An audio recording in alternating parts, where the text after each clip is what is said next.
A recent report suggests buying a home in Canada got slightly more affordable last month. CTV's Christina Tanalia has more on that.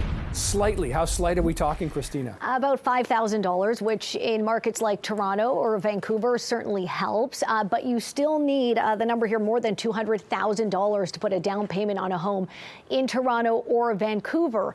The change in what we saw from June, rather, went backwards, or June to July, pardon me, has to do with decreasing mortgage rates.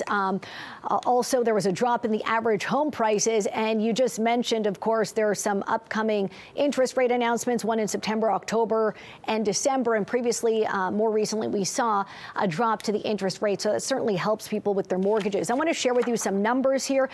This is the income required to purchase a home in Canadian cities. And I want to point out the data is based on average home prices in each market, market.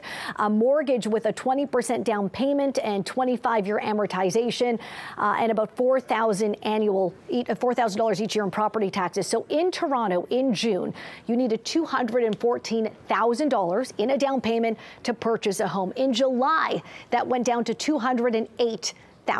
So that's a difference of about $5,400. We're seeing something similar in Vancouver. In June, you needed about $230,000 for a down payment to purchase a home. In July, that went down to $226,000, a difference there again of about $5,000. I mean, considering the high cost of living, certainly that helps. But still, in the city of Toronto, the average home price, it's more than $1 million, $1,100,000, about to be exact. In Vancouver, it's about $1,200,000.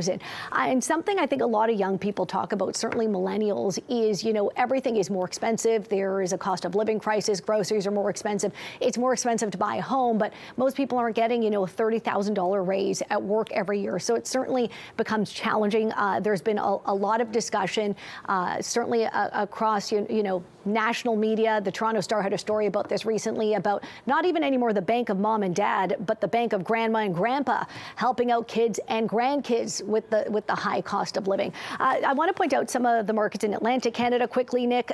No difference in, let's say, St. John's, Fredericton, Regina. I mean, you'd save like $100 from June to July. So certainly this report is looking at the hottest home markets in Canada, is where you're seeing about a $3,000 to $5,000 difference in home prices from June to July. Yeah, there's your slightly. Okay, Christina Tanalia, live for us this morning. Christina, thanks for the update there. All right.